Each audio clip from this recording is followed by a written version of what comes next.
Catchers. This is part 2 of my conversation with executive producer, author, entrepreneur, Evolyn Brooks. We're talking about her book. Her name is Cranberry. Well, let's talk about another facet of your story. Who is Cranberry? Let's talk about Cranberry. Okay, so Cranberry, the book is called Her Name is Cranberry. And I named the book Cranberry because when I received the cancer diagnosis, the doctor said it was the size of a cranberry. And I'm like, okay, I'm gonna roll with that because it made it less scary and it allowed me to kind of like decide how I wanted to tell myself this story, build this story, move through this situation in my life. And so in that moment, I decided that I am going to choose how I move through this experience. And the first thing I decided was that I'm going to live. I knew, because in my mind, I felt like if I was able to get an early diagnosis, if I learned about it early, that means that God wants me to be here. So, you know, figure out what this situation is here to teach you. I didn't look at it like I'm going to, you know, oh my God, you know, I'm gonna die. I thought, everything that's ever happened in my life was for my growth. It always took me to another level of humanity, not just towards myself, but just in general, you know. And I said, okay, well, let's see what this is here for. And so I will call it Cranberry. And so a lot of times when you hear people and they're like, you know, F cancer or whatever, you know, I just thought, okay, well, let me look at it in a way where it has something to teach me. It's here for a reason. And let's approach it from that point of view. When did you decide to write the book? So the book has always been there, but there was a sense of urgency probably about 6 months ago where I felt like it's time to write this story because I see a lot of people that are struggling with challenges in their lives. And a lot of times they don't necessarily know that you don't have to let it take you under. You know what I mean? That it's everything is here to help you grow, to help you evolve. And if you can stay in the present moment with it, you know what I mean? Just kind of sit in it. Not sit in it in a negative way, like, oh, woe is me. Right. But just try not to run from it. You know, a lot of times when we're going through things, we don't want to feel the pain. We don't want to feel the sadness. We don't want to feel the fear. We don't want to feel our human emotions. And so as long as you try to escape the emotions that you feel, you're going to constantly have experiences that are putting you back in the situation where you have to kind of feel it. Like, we're human, we have emotions, we're here to feel. We're here to feel joy, we're here to feel pain and sadness. The key I discovered was to allow it to go through you and out. It's not to like let it come in and stay and like, you know, feel it and let it go. Feel it, let it go. And then that way it's not able to really take root. You know what I mean? It's like when we ruminate on things and this happened and this boy did this to me and you know what I mean? It's like if I had really like kind of held on to what happened to me at 17, all of the other blessings that were in store for me would not have been able to get through because my anger would not have allowed them to come through because I would have been so focused on what this person did to me that I wouldn't have been able to receive the gifts that came as a result of going through that experience. So, you know. And that's why what you say about forgiveness just plays a really, really big part in propelling you forward in whatever it is that you're purposed to do Yes. on this planet. Yes. Because yes. if you sit in it, and I'm going to use the negative way of sitting in it, and not allowing that anger to, well, having the anger so it doesn't allow things to pass through it the way that you described it, you're really missing out on some real blessings in life. So that's so true. Yeah. That's so true. So as I mentioned, you go really, really deep in this book. You mentioned that in finding your strength, you know, it had a foundation that was laid with Aunt Elvira. That's a really cool auntie to have, Aunt Elvira.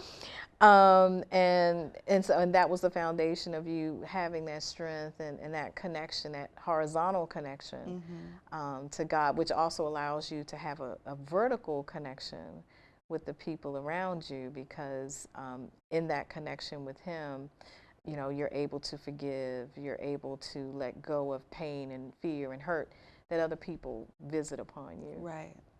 So in writing the book and getting past, and I use the word anger, I don't know if that's the right word. There was anger. But as it relates to your mom, and then you took care of her until she died at a pretty young age too, right? Yeah. So it's interesting, and it's like when I look at my life and certain pivotal moments, I really see how, you know, I had to release whatever that was to be able to kind of move forward, you know. And my mother was definitely interwoven into so many moments of my life. It's like, you know, I cherished her, you know, as a young age. You dedicated the book to your mom and your dad. I did. I said my mother and father, they are my greatest teachers. And everything that they were not able to work out, and everything that they went through, it allowed me to look at, you know, relationships and see that they were doing the best that they could, you know, based on what they knew at the time. And when my mother and I, you know, when I was younger, it was like she wanted the best for me. If there was a ballet class, an acting class, or whatever, she had me there. You know, she was always rooting for me. And so, and I think that moment when she was upset that I opened the door, I think that also was her pain showing through, because she could not protect me. You know what I mean? And so a lot of times, you know, instead of, maybe she didn't know to hold me. You know what I mean? Maybe she was angry too, and so she was angry. You know, who knows? But I think there was, I recognize as a grown woman now that sometimes you don't have the correct emotional response because you don't know how. You know? And so, but we were estranged for many years, and then she was diagnosed with breast cancer.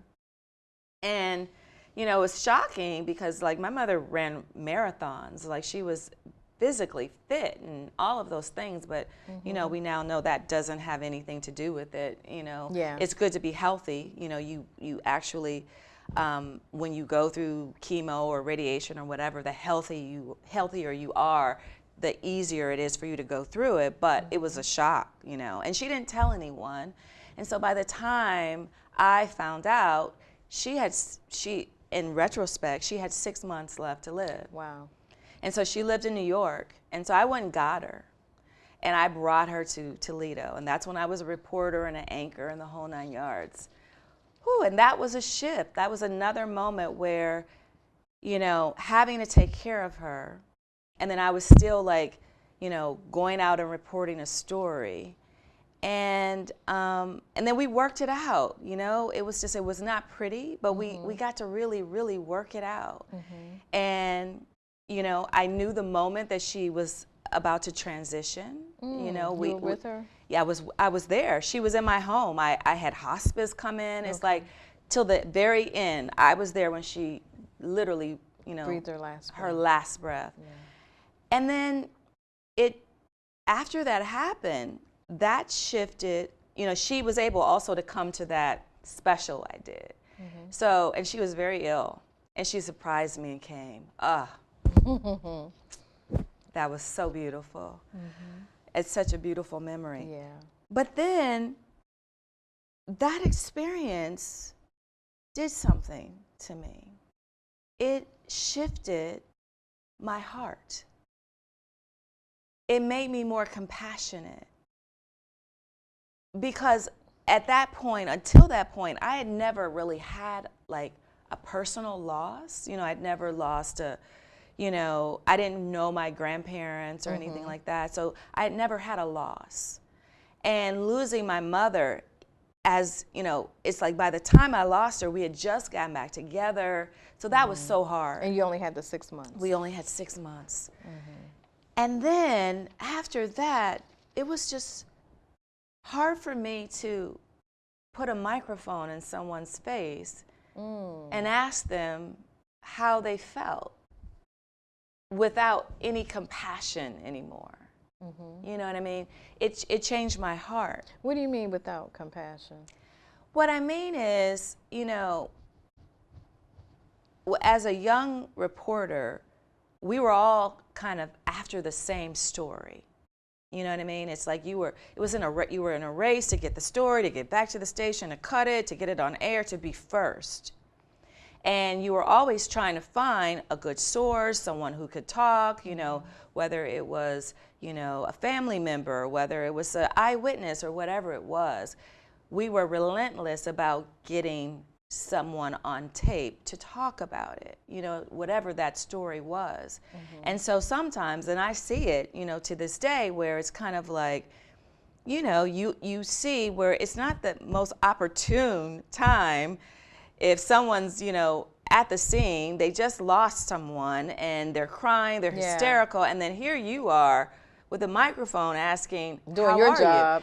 You're doing your job, but I just wanted, after going through that experience, I just felt like, and it's funny, it all kind of aligned with really trying to get to the heart of why people are experiencing pain and challenges, and how do you move through it as opposed to just capturing the surface of it. Yeah. How do you go in deeper? I wanted to go deeper after that. I wanted to go, you know, I wanted to help people as opposed to just capture their pain. Right. I wanted to help them heal their pain. Yeah. So is that where the self-discovery through DIY came into play? So it's interesting, you know, working in television. You know, we worked, you know, long hours. And so I, you know, had the ability to go to a spa and, you know, get massages and things like that, you know, just to help you relax. Yeah. And so I just started to think about like, wow, you know, I'm able to do this, but so many people are not. And then I started to think about, but it's not even really the physical aspect of it, it's the emotional healing. That's the thing that kind of helps you move through transitions in your life. And so I started my company called In My Solitude because I felt that it is when you take the time for yourself, it is when you are in solitude, when you meditate, when you journal, when you know, get your massage or whatever it is, it's when you carve out time for you to really, you know, feel better, find ways to kind of connect with yourself and then connect with your higher power. That is when you're able to grow, push through, like whatever it is that you need to do. You have to take that time. You have to take some time for solitude. So that was in response to your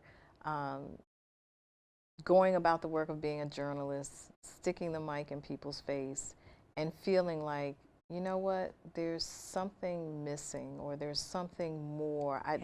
There's a purpose in me that is driving me to want to really help these people, not just tell the surface level of their Right. story. I love the way you said that, but to just really have empathy and want to do something about seeing that pain that was Right. in front of you. And Right. so you, because you're such an entrepreneur, you started this company in my solitude, and now you have your products, and you have workshops, and you're doing this all over the country. Yes. And so would you say that that is a transition into another part of who you are?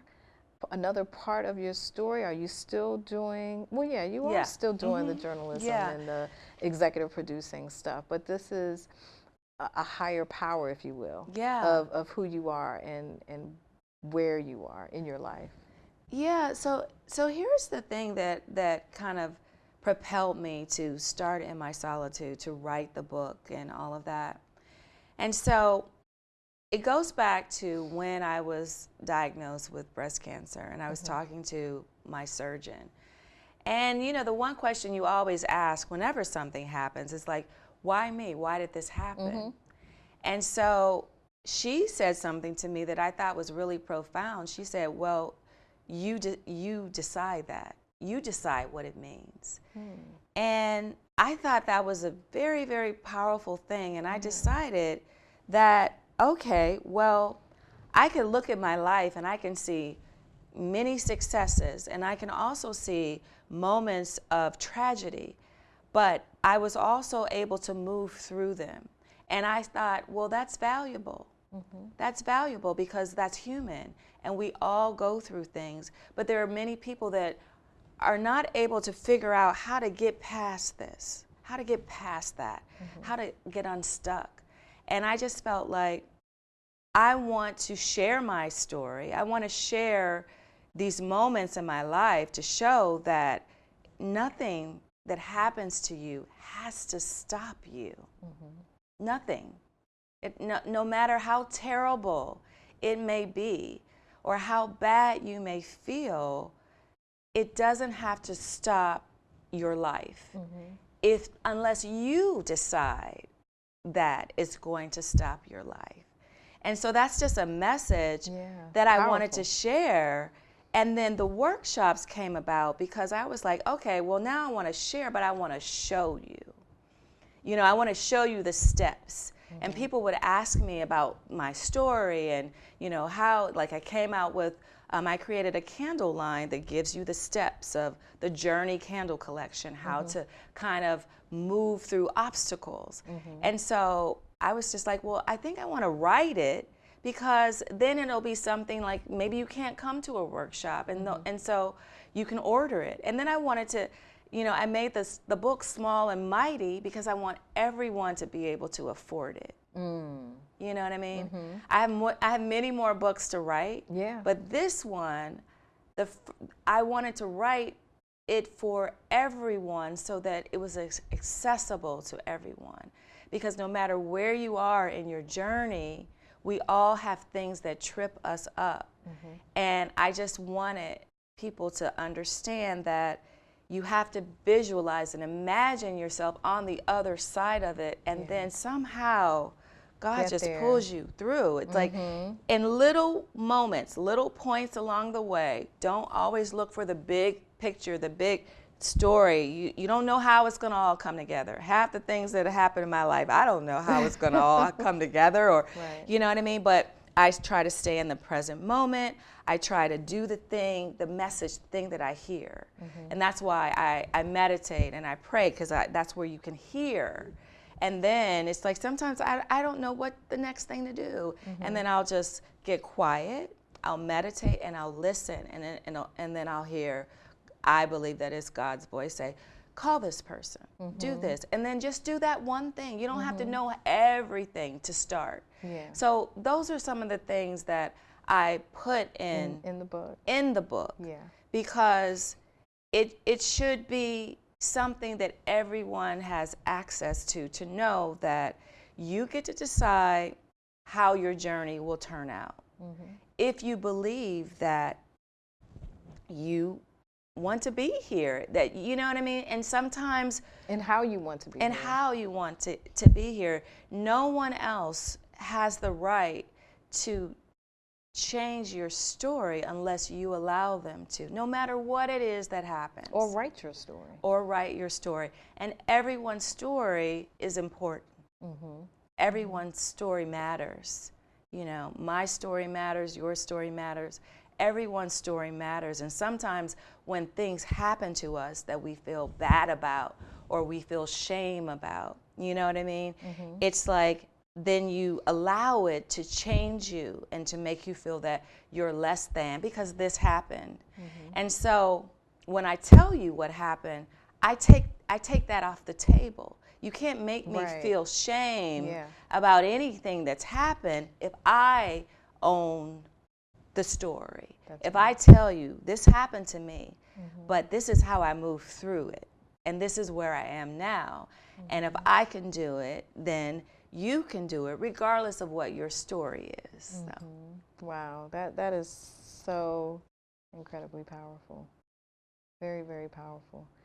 And I know that in writing the book and sharing not just the details of your story, more so it's sharing your inspiration, having had that be your story, all of it, all of it, and just allowing that to continue to inspire you as it inspires others and propelling you to furthering your greatness. Well, you know, the thing is that I think there is also something about the timing. You know what I mean? And the timing is not just my timing or God's timing, but like just looking at the world, right? And looking at what's happening with women and looking at, you know, Me Too and just all of these things where like there's a shift in terms of, you know, we are taking ownership of our stories and using them to teach and learn from other women, because there's so much that we have to offer as women. And sometimes when things happen to us, we allow those incidents to take away our power instead of using those incidents to get stronger. Because if I own it, if I don't run away from what happened, if I'm not afraid, if I am not diminished by it, then there's nothing that I can't accomplish. And so I know that there are young girls, 17, 15, older, younger, women, you know, there's someone, as we're talking, you know, the statistics are crazy. So, but I just want, you know, young women, young men, you know, whenever you're going through anything that could be viewed as such, know that you own your body, you own your story, you own your life, and you can decide that, you know what, I am going to take this situation and I am going to heal from it. I'm going to be stronger for it, and I'm going to use it to help someone else. Yeah. What message do you have for those living with a cranberry? I would say that the most important thing is to decide, no matter what the doctor says, you know, whether they say it's terminal, whether they say you have, you know, a lifetime, 6 weeks, whatever, you know, because we're all going to leave this planet eventually. But when someone gives you a cancer diagnosis, it just brings your mortality into perspective, right? And so the thing that I think is most important is that you decide for yourself that you're going to live, however long that is, and how you're going to live, how you're going to be, right? Don't let other people tell you how to be. Be Your authentic self. Your authentic self. Like, enjoy your life, your time, your moments each day. Do exactly what you want to do. Mm-hmm. And what I mean by that is, like, you start to see that so many things you take for granted in life. Like, when someone says, oh, you may not be here, a bird sounds different. Because you think, I may never hear that bird again. Right. Or the smell of grass. Yeah. You know, or the color of the sky. You start to realize everything is important. Sitting and having a conversation with, you know, your niece or your brother or your family, you're present. And so what I learned from that experience is to be present. It doesn't matter how much time we have. It's how we're using the time in front of us in this moment. Are you present? Are you present to your family? Are you present to your spouse? Are you present to your children? Are you present in the way that matters the most to you in life? From the wellness expert that you are, amongst other titles that you have that make you the phenomenal woman that you are. Thank you so much for joining us in the Haven and sharing your story and your life's work and just being the inspiration that you are. Thank you so much. So glad to call you You're friend. so easy to talk to. Oh my God, I was so nervous. I really was, but it was wonderful. And just thank you for having me. And I really appreciate the opportunity to really talk to you. Dream Catchers, I know you enjoyed this segment of our show. It is part 2 of a great, great conversation with a dear, dear friend. And tune in for more of our award-winning shows as we talk to songwriters, writers of literature, playwrights, filmmakers about their craft of writing. Stay tuned, and until next time, catch fire on purpose.